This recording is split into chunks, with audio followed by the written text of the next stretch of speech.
Good evening, everyone. Erev Tov l'kulchem. Welcome to Beth Ahm. You know, I wear different hats here. So normally when I'm standing right here on Shabbat morning, I'm the Torah reader. So I'll do my best to not suddenly break out into Torah reading in the middle of this. A different persona today. But I love speaking. I love speaking here and reading Torah here. I love the synagogue. I'm very, very biased. If you're thinking about where to join, obviously you should just come and join here. Although we have many other wonderful congregations in the area, yada, yada, yada. Okay. All right. So, we know why we're here. Ordinarily, we come here to learn. We come here to learn new things. We come here to learn more about what we already know. But in this case, there's an additional reason why I think we're here. And that is, well, we have been saturated for the last several years. Hold on one second. I just have to make sure my phone doesn't make a noise here. Just a second.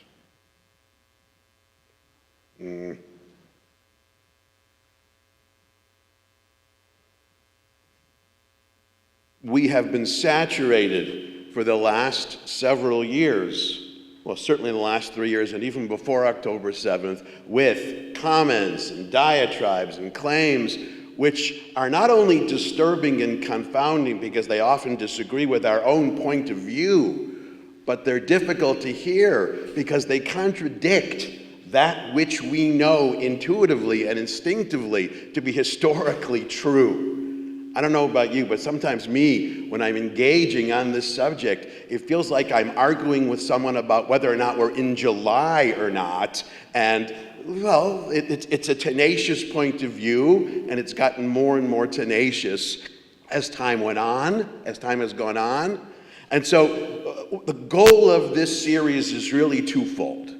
First of all, the goal of this series is to give ourselves a more substantive understanding of that which we know intuitively. Those things about Israel and Zionism that we've always known, and interestingly, we haven't had to really explain it or defend it for a very long time, but recently we have, even some of the most basic facts. So in the series, I want to give us a better handle on that.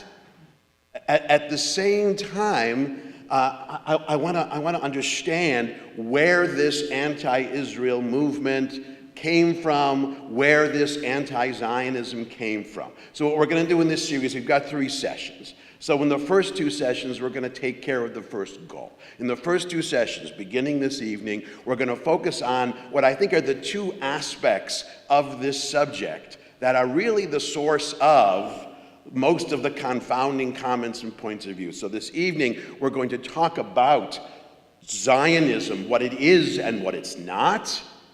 And next week, we're going to discuss some of the controversies surrounding the founding of the State of Israel.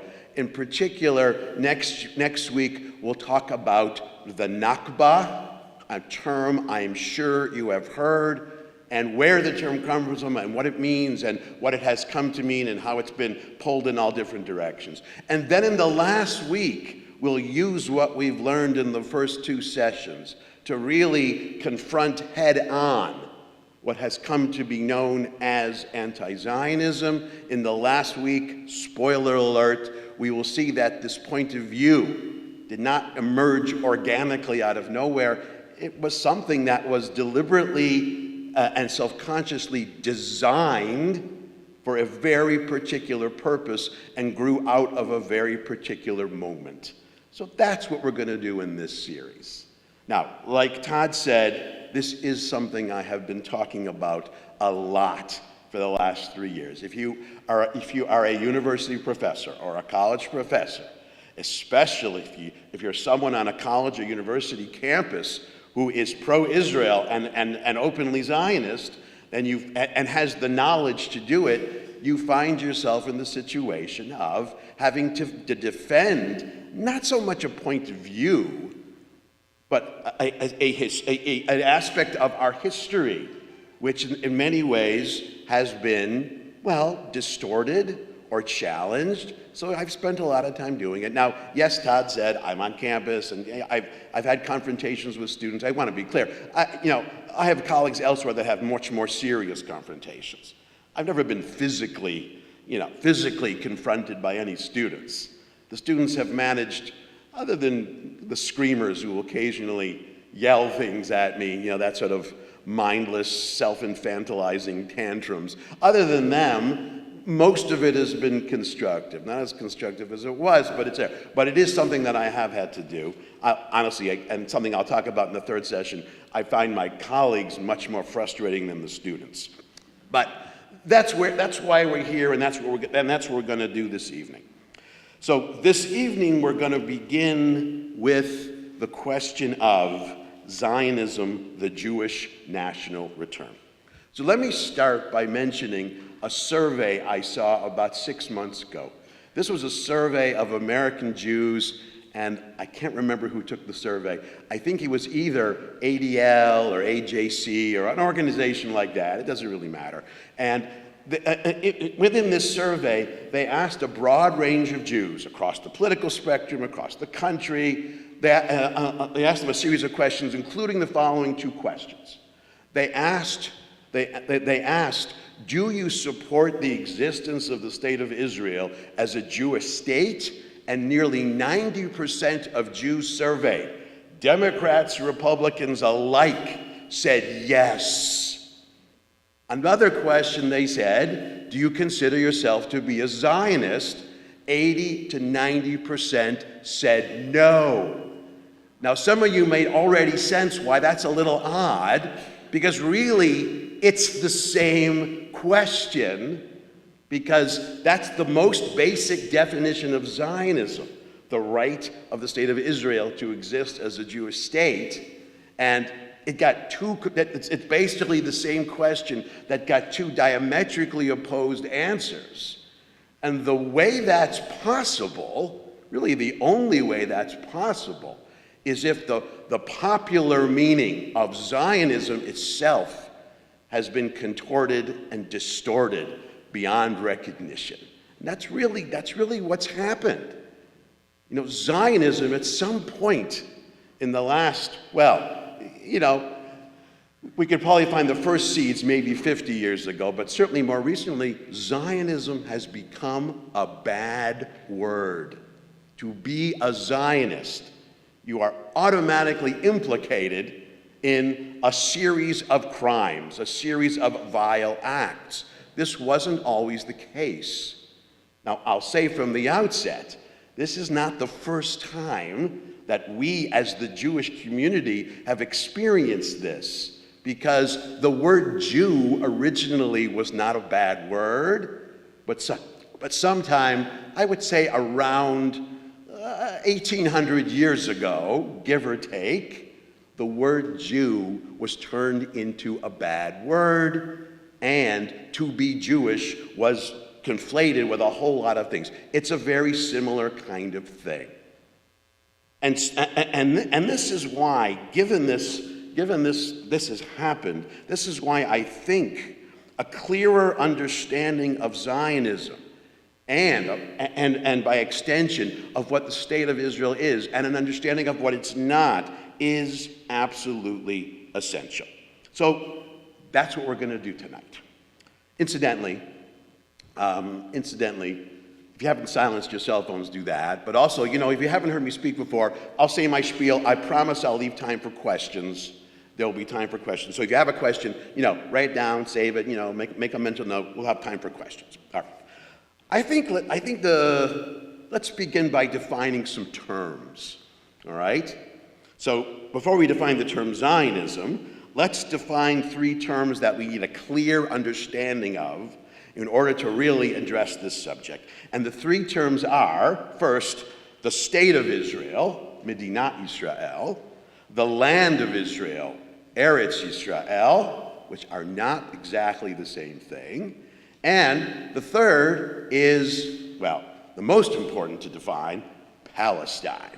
Let's do that. So, the state of Israel is a political entity that came into being in 1948. Before 1948, there was no such thing as the state of Israel. Now, in antiquity, there were Jewish states there were Jewish kingdoms, independent sovereign states. but they weren't called the State of Israel. They were called other things. They were kingdoms, actually. The land of Israel, Eretz Yisrael, is a geographic designation. It's a place. Now, that distinction between place and political entity is crucial in understanding what Palestine means. And here's the bottom line, and let me tell you, this is something which people simply do not know. I'll make it very succinct. Until the year 1948, Palestine was a geographic term. It only became a political term after 1948. It was a place. In fact, until 1948, the term Palestine was more or less used interchangeably with Eretz Yisrael, with the land of Israel. Now, I don't expect you just to take my word for it, so I brought some receipts. Well, I brought a couple of, look at your handout. I hope everyone has a handout. So I got two images on the handout. So the one on the left, this is one that's been sort of going around social media. This is actually a screenshot from the film Raiders of the Lost Ark. Great movie. This is the part of the movie, you know, when Harrison Ford, Indiana Jones, is traveling by plane, they have the plane flying on the screen across a map and a line going to map. So this is the point where he's flying from somewhere in Central Asia through Iran. He's about to land in Cairo, but you see the map that appears on the screen has the word Palestine on it. And so on social media, you've got all these people who are saying, you see, I told you there was a state called Palestine. Of course there was Palestine. It was a state called Palestine. That's the misunderstanding. This film took place in the 1930s, before 1948. And the Palestine on that map is not the name of a state. It's the name of a place. That area was part of a political entity called the British Mandate for Palestine. Really, it was part of the British Empire. And I think in some ways, I think the filmmakers actually did their homework there. It makes perfect sense.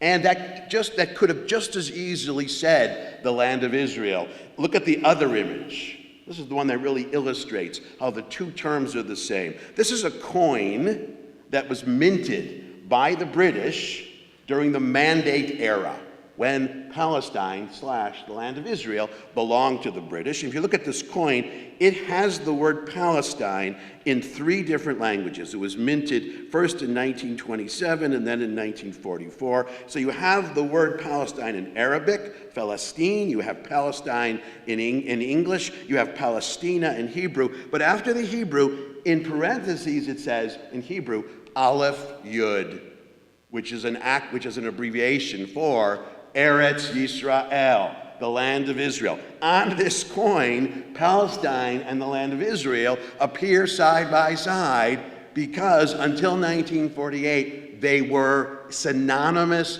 and used interchangeably, pretty much by everybody. Jews, Arabs, Muslims, Christians, the British, the people around the world. I'll put it another way. The Jerusalem Post originally was called the Palestine Post. To be Palestinian before 1948 meant that you were a British subject who lived in the place called Palestine.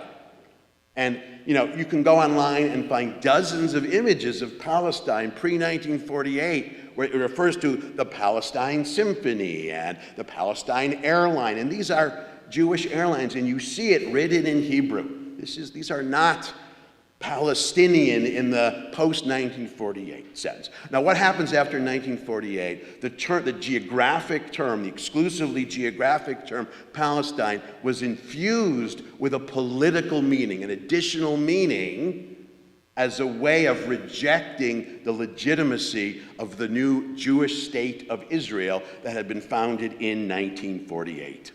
Now, that is an important distinction to make, okay? Now that we've got that understood, now we can talk about Zionism. So, the term Zionism itself, a great term, Zionism, Zionut. What's great about the term, I mean many things, is that it combines the old and the new. So Zionism, whenever you had a word that ends with ism, the ism part usually means whatever the first part of the word is turning it into an ideology or a movement. So Zionism is some kind of movement or ideology, and it's doing something with the word Zion, Zion. You know, the term was coined in 1890 by an early adherent of Zionism. And this word Zion is a word that comes from the Tanakh. It comes from the Hebrew Bible. In the Hebrew Bible, actually, it's used in three ways. The most literal meaning of the word Zion, of Zion, is the area around Jerusalem, a certain area, like Mount Zion. More commonly in the Tanakh, it's used interchangeably with the city of Jerusalem itself.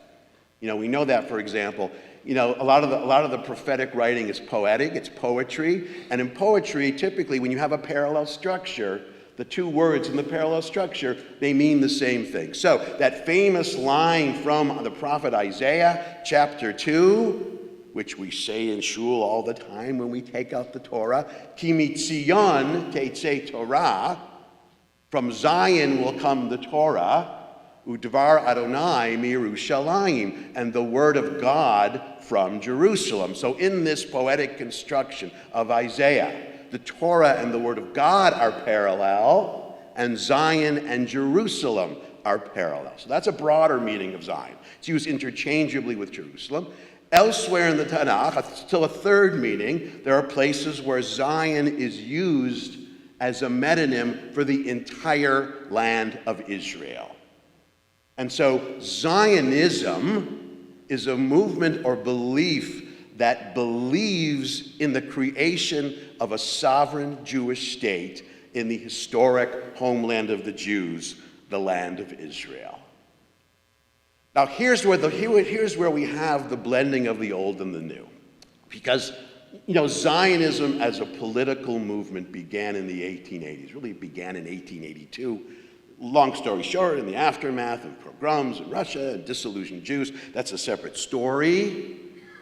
But this connection to Zion the Jewish connection to Zion did not begin in the 1880s. I have to admit, I never thought I would actually have to explain this out loud, but I cannot tell you how prevalent the notion that the Jewish connection to the land of Israel or the Jewish connection to Palestine was invented by Zionism. First time I heard it was about 20 years ago. I thought, I'd never heard it before. Actually, long story short, the short version of the story is I was having coffee in Royal Oak with a Palestinian colleague. We used to have constructive conversations in those days. We haven't seen each other in a couple of years. And he said that to me. He said Herzl invented. There was no Jewish connection to Zion, to Israel, to Palestine before Herzl. And I gave him something to read. I said, I'm afraid, my friend, you're wrong. Did he change his mind? I don't know. But I didn't know that people thought that. Now I do.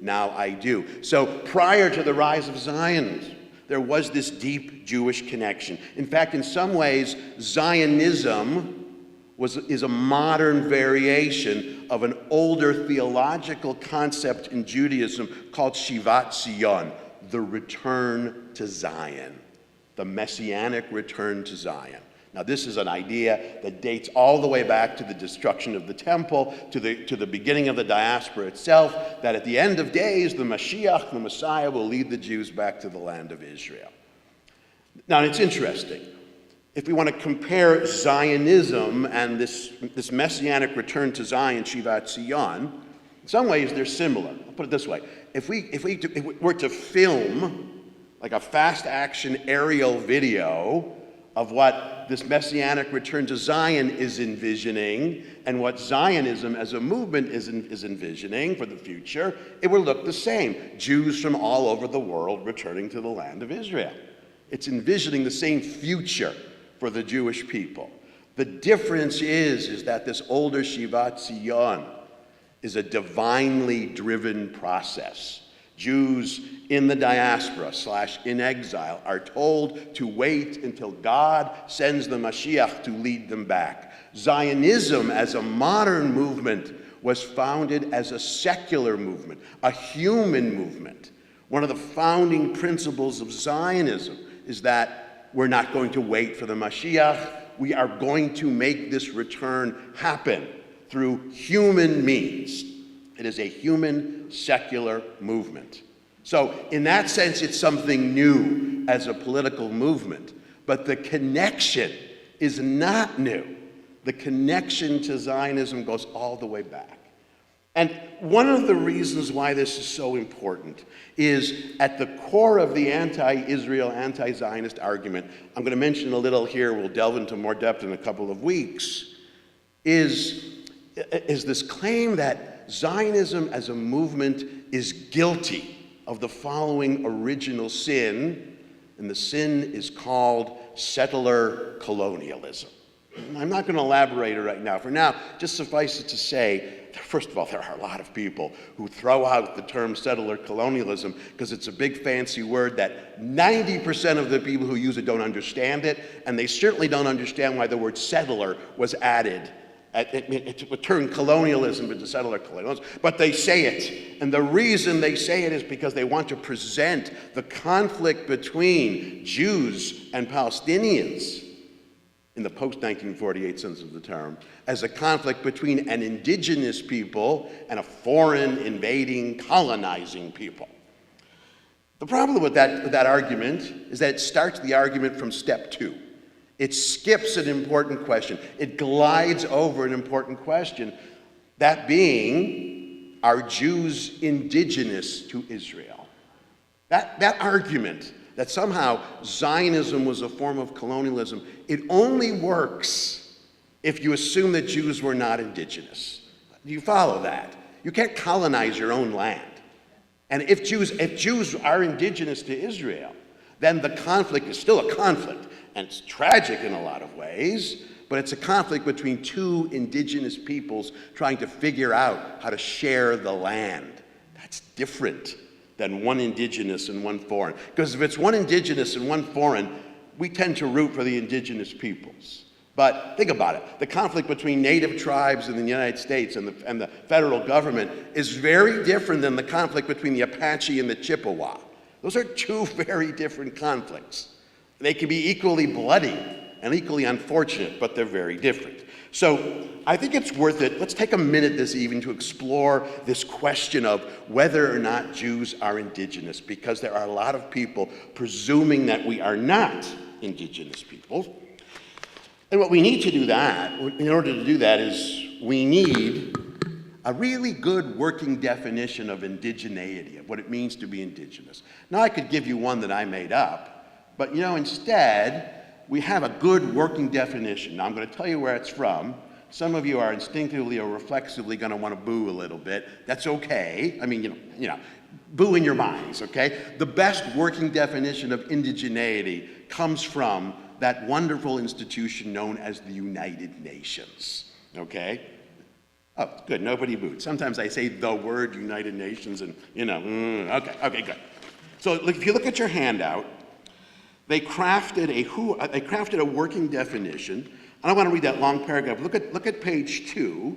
They came up with a list of bullet points, a list of criteria to determine whether a people is indigenous. Now, this isn't just one they use with Jews or Palestinians. This is one they use to define indigeneity around the world, with the recognition that indigeneity is not the same everywhere. But as you go through this list, the first thing you notice is that the Jewish people meets every single one of these criteria.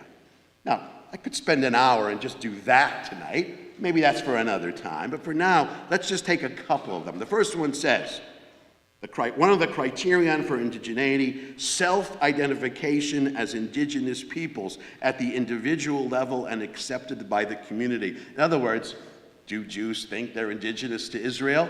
I'm going to go ahead and say yes. Individually, I'm going to say 95%, 99%, and communally, come on, of course. All right? How about this? Second one is historical continuity with pre-colonial, pre-settler societies. Do we have a connection that goes back more than 100 or 200? I would say so. It goes back to antiquity, all right? A strong link to territories and surrounding natural resources. You know where the evidence of that one comes from? Think of our annual cycle of holidays, of Chagim. You know, Pesach, Sukkot, and Shavuot. They have a historical dimension to them. You know, the Exodus from Egypt, the giving of the Torah, the wandering in the desert. But each one is also fundamentally an agricultural holiday tied to the agricultural cycle in Israel. Passover is the barley harvest in Israel. Shavuot is the wheat harvest in Israel. Sukkot is the asif, the grand harvest at the end of the growing season in Israel. When we pray for rain, we are not praying for rain here. Why on earth in October would we pray for more rain here? Why? We're praying for rain in Israel. Tu B'Shvat, the festival, the new year of the trees, is tied to the fact that there are particular trees in Israel that begin to bloom on Tu B'Shvat. So much of our annual cycle of being Jewish is connected to the agricultural, the resources of Israel. I'll give you one other example. A distinct language, culture, and beliefs. In other words, an indigenous people preserves the language and culture of the place they are indigenous to. And I'll give you two pieces of evidence there, okay? Language is, I think, the easiest. The Hebrew language. Most of us here, I'm going to go on a limb and say, you know, if you're Jewish, you have two names. You have your civil name, you know, mine is Howard, but you also have a Hebrew name. And the Hebrew name, my Hebrew name is Yitzchak. And I'm pretty sure that my Hebrew name is written on a relic, on an artifact, pulled out of the ground in the ancient land of Israel by an archaeologist, as is true with most of your Hebrew names as well. That's a pretty deep connection. The Hebrew language is something that really connects us. You know who really got that? Look at text number 2 on page 2. You know, the editor of one of the first Hebrew newspapers, his name was Peretz Smolenskin. He edited a Hebrew newspaper in Vienna in 1868 called Hashachar, which means the dawn. You know, first of all, if you hear a newspaper called Hashachar, this is definitely a forward-looking. You don't have a conservative publication called The Dawn. You don't. But this was part of the revival of the Hebrew language as a literary language. Now, this is before there was such a movement called Zionism, but he did have this connection to the Hebrew language and to the land of Israel. And he was the editor and the introduction to the very first issue of Hashachar. This is what Smolenskin wrote, text number 2. Mati ten lanu sfat ever. When people ask, what will the renewal of the Hebrew language, meaning from a language of prayer and study into a modern language, what will it give us? I shall answer, it will give us self-respect and courage. It will bind us indissolubly to the name Israel. Other peoples may erect stone monuments and spill their blood like water in order to perpetuate their own name and language. We have no monument, country, or name, because Jews are living in the diaspora. There's no sovereign Jewish state in 1868, and the only memory remaining to us from the destruction of the temple is the Hebrew language. Skip down to the last line. Ki hasafa ta'azik b'ma'uzei ha'le'um. Our language is our national fortress. If it disappears into oblivion, the memory of our people will vanish from the face of the earth. I'd say that criteria for indigeneity, I'd say we made it pretty good. Now, I could give you a laundry list of examples of why Hebrew has been central to us, okay? But the point is, once you start from the premise that Jews are indigenous to Israel, then really the base of the anti-Israel argument really begins to totter, to fall. Because the whole part about colonialism ceases to make sense because you can't colonize your own country.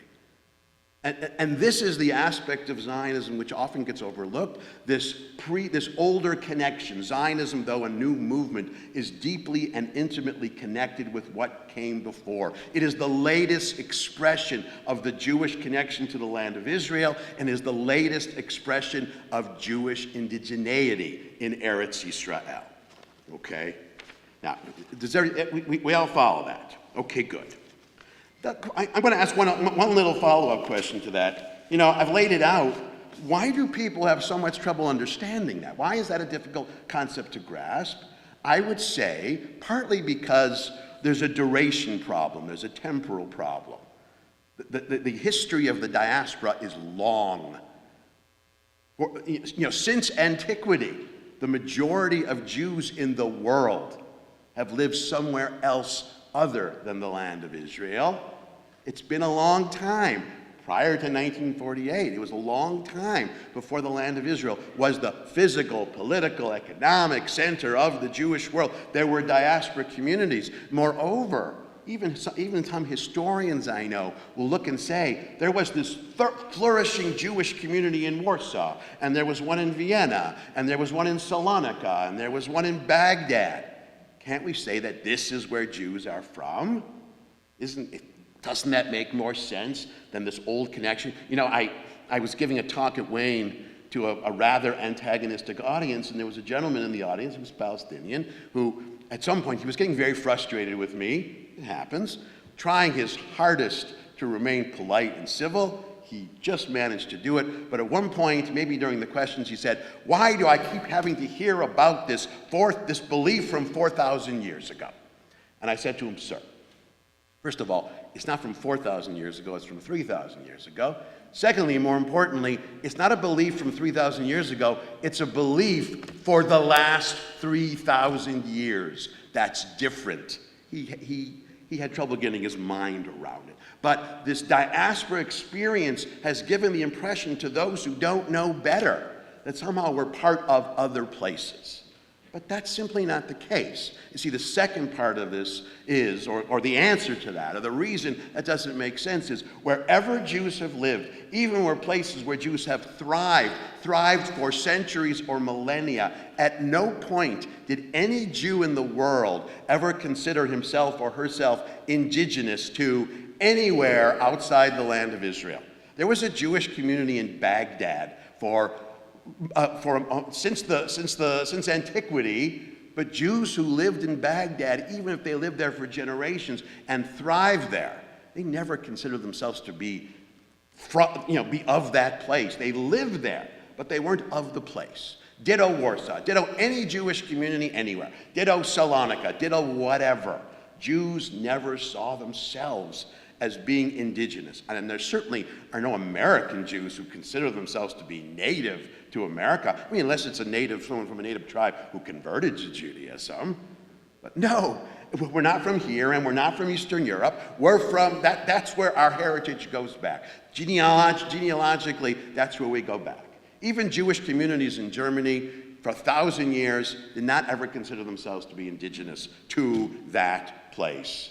And related to that is the non-Jews around the Jewish communities, whether it was in the world of Christendom or Islam, they always regarded Jews as outsiders, as foreigners, sometimes the quintessential outsiders and foreigners. No matter how long Jews lived there, they were seen as outsiders. In fact, in the 19th century, when discussions over Jewish citizenship began, one of the principal oppositions to giving Jews citizenship was, you are not here, Jews are an Asiatic people who've been wandering around, and you just happen to be here, and you have this loyalty to a place other than this country. So you may be patriotic, and that's wonderful, but you're really not from here. And this was to Jews who had been living, in a place for 1,000 years. It didn't matter. Jews were outsiders, and Jews saw themselves as having this connection to someplace else. And so it's given the impression, but it doesn't belie the fact that in that long duration, indigeneity doesn't have an expiration date. If you're indigenous, you're indigenous. Even if you leave that place for 2,000 years, you're still indigenous to that place.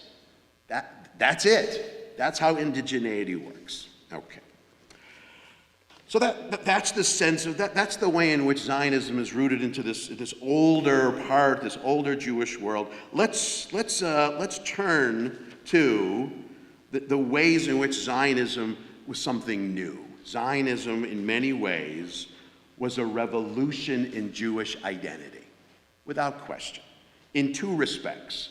First of all, as I mentioned, Zionism radically redefined the process of returning to the land of Israel from something divine into something human. That's a big change, a big change. But secondly, Zionism was also a revolution in Jewish identity in that Zionism invented. Within the Zionist movement, there were those who invented what we would now call secular Jewish culture. Zionism was the first movement of Judaism to divorce Jewish identity, and I mean a full Jewish identity, from religious observance. A secular Jewish identity is not the same as an assimilated Jewish identity. If you're assimilated, you're not doing anything, you're indifferent. Secular Jewish identity is you have this solid Jewish identity, even though religion is of no interest to you whatsoever. And this creation of a secular Jewish identity was part of a broader process of Zionism transforming Jews. Zionism created a new way to be Jewish. Let's make no mistake. It created a new way to be Jewish at a pivotal moment when more and more Jews around the world were becoming less and less interested in religion, as many people were becoming less and less interested in religion. Zionism created a way to be a fully identified, fully committed, and involved Jew without anything religious about it. But let's look at a couple of examples here, a couple of specific examples about how some of these dynamics work. So look at text number 3. You know, there's the need for a human-driven political movement to return to the land of Israel. The need not to continue to wait for the Messiah, in many ways was a response to a surge of anti-Semitism that began in Western and Central Europe in the 1870s and more dramatically and violently in Russia in the 1880s. For a variety of reasons, I can't get to it here. And you know, one of the first to really respond to it, well, the first to respond to it, and really the first Zionist was a Russian Jew whose name was Leo Pinsker, who experienced the pogroms, not only the violence of the pogroms in Russia in 1881, it's followed by anti-Jewish laws enacted by the Tsar, but also this followed 20 years of where Russian Jews thought they were about to become Russian citizens and part of Russian society. And they were just devastated to find out that doesn't work. You know, long story short, Russia they make these little steps forward toward becoming more Western, and they change their mind and they go back to being Russian. That's happened again and again. And yes, whether it's the Tsar or whether it's Stalin or whether it's Putin, it just keeps happening over and over again. But the hope is always there. And so this is what Herzl wrote. Now he's writing about something called the Jewish question. The Jewish question in 19th century European politics, the question was, can Jews be part of a modern society? There was a debate in Central Europe mainly, but also in other parts of Europe. There's really a debate, is it realistic for us to become citizens, or will we ultimately be rejected? And this is what Herzl wrote in 1896. This is a year before the first Zionist Congress. He wrote, quote, "The Jewish question still exists. It would be foolish to deny it. It exists wherever Jews live in perceptible numbers. Where it does not exist, it will be brought by Jews in the course of their migrations." That sentence is talking about America. There's not a lot of anti-Semitism in America in the 1890s because there's not a lot of Jews. But Herzl said, eventually, when there's enough Jews, there's going to be anti-Semitism. Herzl believed that anti-Semitism was endemic to the diaspora and chronic. It was going to show up eventually. You know, in physics terms, and forgive me if I botch this, anti-Semitism, Herzl believed, was stable equilibrium for Jews. If it's not there, it's heading there. That's me retrieving some physics from like 45 years ago. Okay.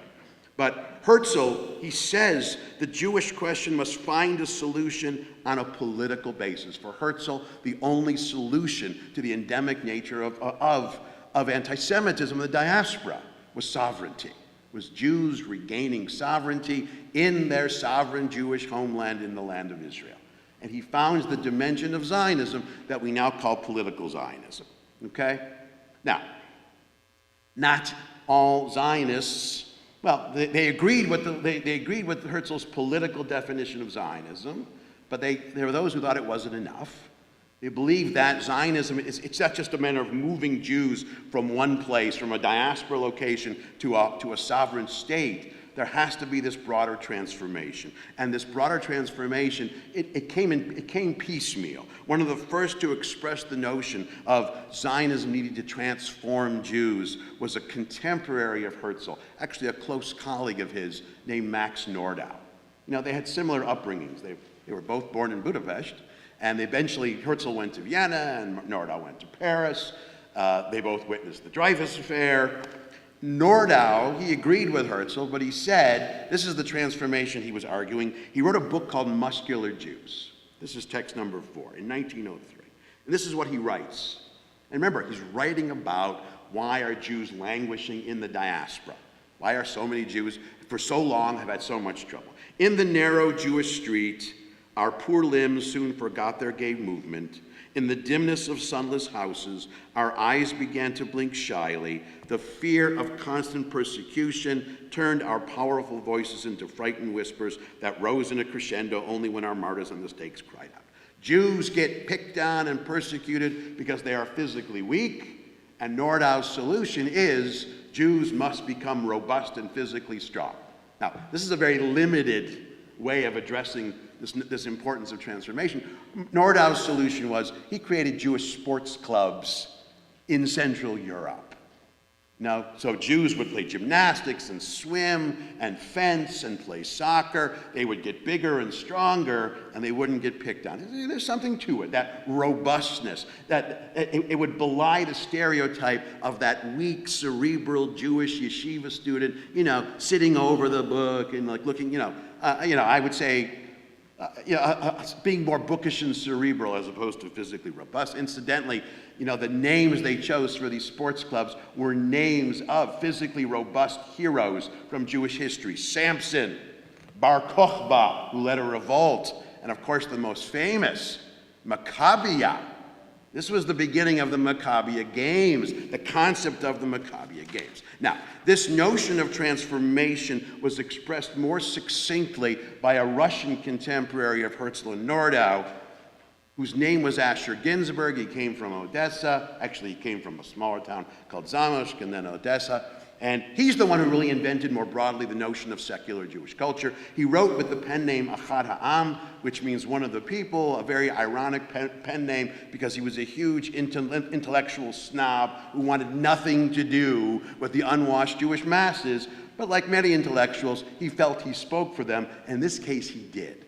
Now, he wasn't the only one who was devising, who was designing a new way to be Jewish, this secular culture apart from religion.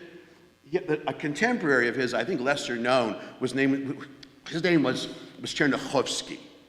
And Chernichovsky also had an idea of a secular Jewish culture, but they had very different ideas. Chernichovsky's secular culture meant a rejection of everything that had come before, building something brand new, a rejection of all facets of Jewish culture.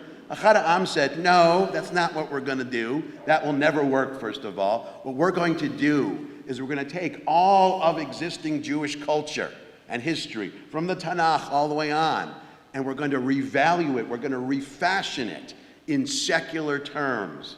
So for Echad Ha'am, the stories and laws of the Torah and the Tanakh would no longer be a book of religious guidance and commandments. It would be the cornerstone of the great historical narrative of the Jewish people. It's history, it's culture, it's not religion. Ditto the Talmud, ditto the Midrash, ditto Maimonides. It would be understood as part of this long-standing Jewish culture. Now, let's take a look at text number 6, the way he said it. And he felt all aspects of Jewish life could become part of this secular culture. Look at text number 6. This is an essay he wrote called Shabbat v'Tzionut, Shabbat and Zionism. Okay? Quote, incidentally, if you ever wanted an excuse to learn Hebrew, reading Echad Ha'am, his Hebrew was just mellifluous. It reads so beautifully. Quote, whoever feels a real connection in their heart to the life of our nation across the generations cannot in any way, even if he does not acknowledge the world to come or the Jewish state, describe the existence of Israel without Shabbat HaMalkah, the Shabbat queen. It is possible to say without hyperbole that that, and this is the key phrase, yoter mishe Yisrael shamru et hashabbat, shamra hashabbat otam. More than Jews kept Shabbat. Shabbat kept or preserved the Jews.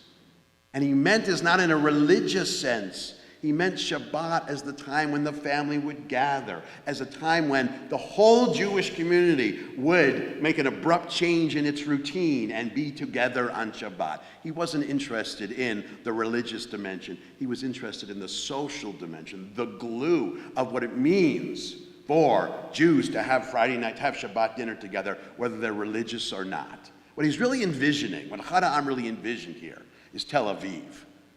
Well, until recently, Tel Aviv didn't have that many religious people there in it, but it was a very Jewish city in a secular sense. And Shabbat in Tel Aviv, even though it certainly wasn't Shabbat in Jerusalem, you'd have secular Jewish families, Chilonim, in Israel, who, even if they weren't religious, they didn't go to shul, but Friday night, still Friday night. Shabbat v'chagim, Shabbat and holidays, still Shabbat and holidays. Even if it means going to the beach, it's still a special moment. This is what he captured. Now, what I don't think he realized is how impactful this would be, not only within the Zionist movement in Europe and in the land of Israel that was building, but around the world. For American Jews, Zionism, as we look back on the 20th century, Zionism became one of the cornerstones, one of the reasons why Judaism, Jewish life, Jewish identity, the Jewish community was able to survive in America despite the unprecedented openness of American society and the welcoming of Jews. This is something that Mordechai Kaplan was a rabbi who was the founder of a movement called Reconstructionist Judaism in the 1920s. And the goal of Reconstruction was to redefine and recreate Judaism so as to be able to survive in America. And one of the cornerstones of Kaplan's playbook for American Judaism was Zionism. Look at text number 7. Quote, "As evidence of Zionism's power to supply Jewish life with new inspiration and vigor, we might point to the fact that Jews who had become totally alienated from Jewish life have for the first time found themselves spiritually and are giving the best of their thought and energy to the Zionist movement." Zionism gave a way for American Jews who are not that interested in religion, who are moving away from traditional Jews to find a way to be strongly Jewish, to be involved. We have a great example in our own community. Temple Beth El for a very long time was an important congregation in the United States that was resistant to Zionism. Rabbi Leo Franklin did not endorse Zionism, and that's something we'll talk about more in the third lecture, what that meant exactly, and also what it didn't mean. But in 1940, there were a group of families from Temple Beth El who left Temple Beth El because they saw themselves as Zionists, and they founded a new congregation called Temple Israel. Fast forward, this is the most vibrant congregation in the area. Zionism was part of that story and is part of that story. Zionism gave a way for people to be Jewish. Okay. Let me see. I'm just looking at the time. Okay. Zionism was predominantly a secular movement, but eventually Zionism was able to create, there was a variation of Zionism which was able to blend religious beliefs with this new movement.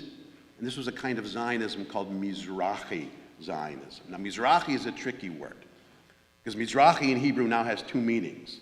Mizrahi refers to the religious branch of Zionism. Mizrahi is also the term we used for Jews who came from the Middle East and North Africa. So I'm talking the first one now, all right? There was a branch of the Zionist movement founded in 1903 called Mizrahi Zionism. It was called Mizrahi partly, it was a contraction of two Hebrew words, Merkaz Ruchani, spiritual center. But also Mizrahi, eastward, means the Mashiach is going to come from the east, And so Mizrahi has a kind of messianic component. One of the things about Mizrahi Zionists, there were some religious Jews, some Haredi and Hasidic Jews who rejected Zionism as being heretical. We'll talk about them more in 2 weeks. But Mizrahi Jews were observant Jews, even Orthodox Jews. Not many Hasidic Jews yet at first, but there were pious Jews who said, no, Zionism is not heretical. Zionism is atchalta di geula, the first step towards messianic redemption. But they also believed that the founding of a Jewish state, even though that state would be secular, would make it easier to be an observant Jew. Look at text number 8. This is from the original manifesto of Mizrahi Zionism from 1902. In the lands of the diaspora, the soul of our people, our holy Torah, can no longer be preserved in its full strength, nor can the commandments which comprise the entire spiritual life of the people be kept in their original purity, because the times are besieging us with difficult demands. Now, the demands he's talking about have nothing to do with anti-Semitism. These are the demands of citizenship. In an age where Jews are becoming citizens of every country they live, first in Western Europe, and then Central Europe, and eventually in Russia, and even in the Middle East, some Middle Eastern countries for a time.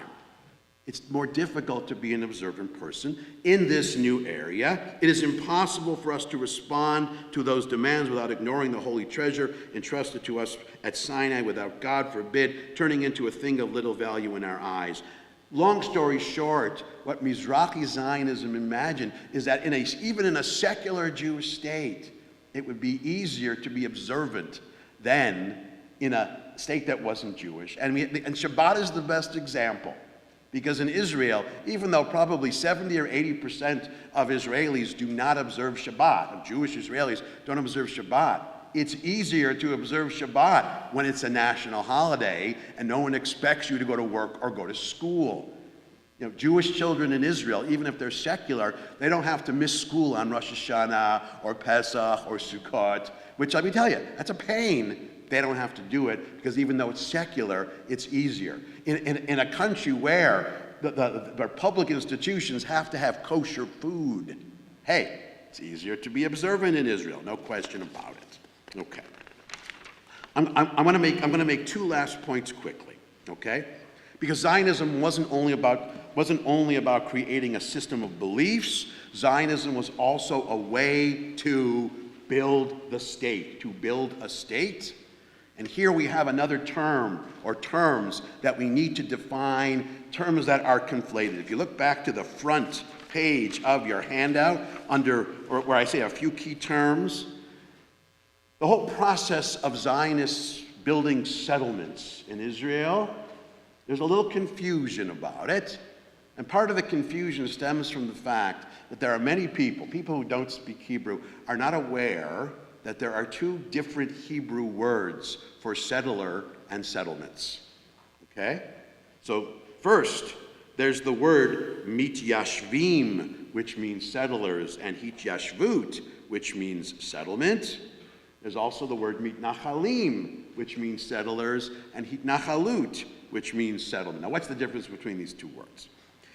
Mityashvim or hityashvut, this is where, by the way, where we get a word like moshav, or a word like yishuv. It is a neutral Hebrew word which simply means settlement. And it's the word that describes the building and establishment of Jewish settlements, first in Palestine, and then in Israel, all the way up until 1967.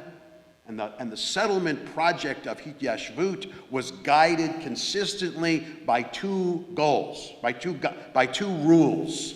First of all, Jewish settlements would only be built on land that was legally acquired. They had the deed. And secondly, no Jewish settlement would be built that displaced the local Arab population. The goal of Hityashvut, the goal of the Mityashvim, was to build Jewish settlements alongside the existing settlements, Jewish, Arab, etc. I'll give you 2 examples. The most vivid example, of course, is Tel Aviv. Tel Aviv was founded in 1909 as a garden suburb of Jaffa, which is basically a mixed Arab and Jewish city. It was built, they acquired beachfront south of Jaffa, where nobody was there. Nobody. It was empty beach. It was sand. It was nothing. There was no Arab village that had to be moved. The other example is Petach Tikva.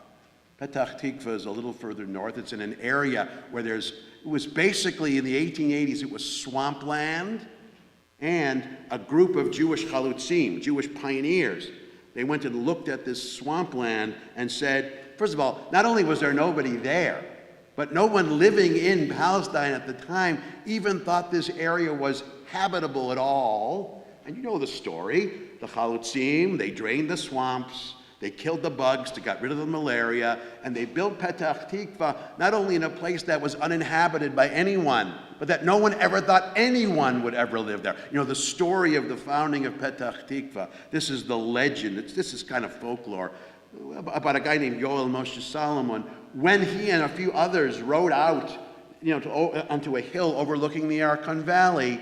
They brought an Arab guide with them. The Arab guide looked at the valley that was all swamps and said, I see no birds here, it's unsustainable, and he left. Yoel Moshe Solomon stayed the night, and that was really the beginning of Petach Tikva.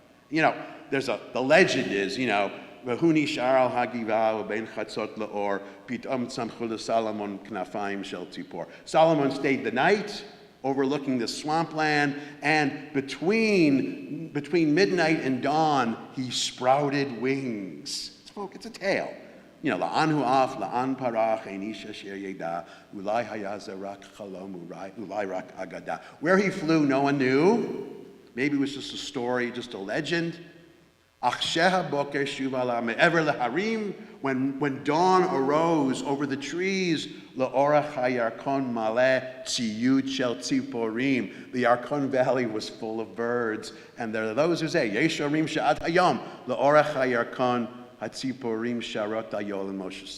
are those who say, to this day, all along the Yarkon, the birds sing about Yoel Moshe Solomon. That's the founding story of Petach Tikva. But the important thing is, there was nobody there. That's Jewish settlement all the way until 1967.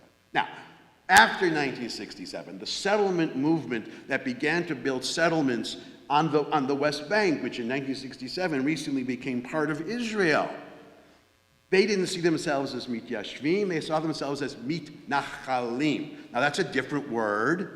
Mitnachalim is related to the Hebrew word nachala, which is a biblical word which means inheritance. There's a sense that all of this land belongs to us. That is a post-1967 phenomena and problem. And it's a matter of debate. The problem is there are those who will see the problem of Jewish settlements on the West Bank post-1967 and read it all the way back to the beginnings of Zionism in the 1880s and say it's the same problem, when in fact it's the difference between mitnachalim and hitnachalut, which has this religious and sense of inheritance, versus hityashvut, which was guided by those two principles. That's an important distinction. I think you'll agree. One last point, and then we'll have some questions. The vision of the Jewish state that was to be founded, the state was to be not only Jewish, but also democratic. These were people with liberal and progressive values who wanted a state where everyone would have rights.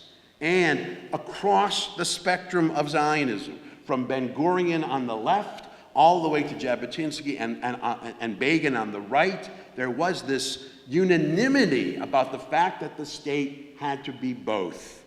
It's probably maybe it's more easy to embrace that with further on the left, and maybe in light of, Bibi and all that, it might be harder to buy that with respect to the right. So let me give you a couple of examples from Jabotinsky. Now, Vladimir Jabotinsky, long story short, in the 1920s, he founded what was known as revisionist Zionism, which was kind of a right-wing alternative to Ben-Gurion's labor Zionism and Herzl and Weizmann's centrist Zionism. He is one of the most misunderstood individuals, misunderstood not only by his critics, but also by his adherents and his followers. Jabotinsky is so misunderstood, he really got it, all right? I just want to read a couple of examples here, all right? Look at text number 10. This is an essay he wrote called The Iron Wall. I am reputed to be an enemy of the Arabs who wants to have them ejected from Palestine, and so forth. It is not true. I consider it impossible to eject Arabs from Palestine. There will always be two nations in Palestine, which is good enough for me, providing Jews become the majority. His notion, he believed that in this future Jewish state, Jews had to be the majority.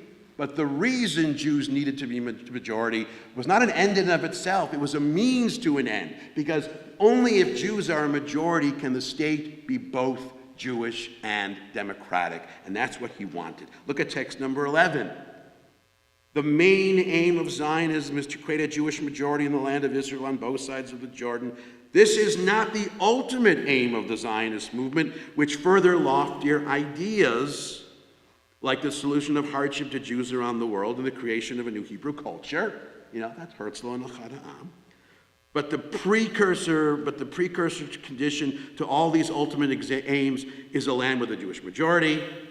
Only after creating a Jewish majority can the land of Israel develop in a normal way based on democratic principles without endangering the national Hebrew culture character of the country. All right?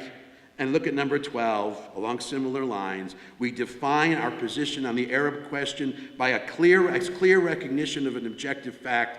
Even after the creation of a Jewish majority, a large Arab community will remain in the country, and if hard times beset even part of this population, the whole country will bear the yoke of its suffering. What Jabotinsky envisioned is today what we would call Israeli Arabs or Palestinian Israelis. Arabs who live in Israel as a minority with full civil rights, who love to be there. Believe me, this is a part of Israeli culture and society which many people who are part of this anti-Zionist thing have not only do they not know about it, they cannot wrap their minds around it. But that is part of the vision of this Zionist vision of creating a state that is both Jewish and democratic. And it was true almost all the way across the board. The exception to this were those who were further to the right from Jabotinsky. The one who stepped away from this idea was Meir Kahane and his followers. Kahane rejected it. And Kahane and Kahanists in Israel for the last 50 or 60 years, they've repudiated that idea, but they're the only ones who repudiate that idea. The problem is there is a tendency to see the entire history through the lens of Kahanism, to see the entirety of Israeli society and politics through the lens of Kahane. So I would say that the situation of the Arabs as a minority in Israel, this is a problem. I would even say this is a blemish on the face of Israeli society that needs to be worked out in one way or another. But it's not the totality. And that's what we're going to turn to next week. Next week we're going to turn to how within this framework of Zionism and the creation of the Jewish state, how did the conflict between Jews and Arabs, these two indigenous peoples in Palestine, unfold? And how was it dealt with? How was it dealt with within the framework of the Jewish state? That will continue with next week. Thank you. Thank you to Darrell. I think we have some time. If anybody has any questions after that, would anyone like to ask me a question? This is a place where you can ask anything you want. Yes, go ahead. I'll repeat the question. Jabotinsky lived from 1880 and he died in 1940.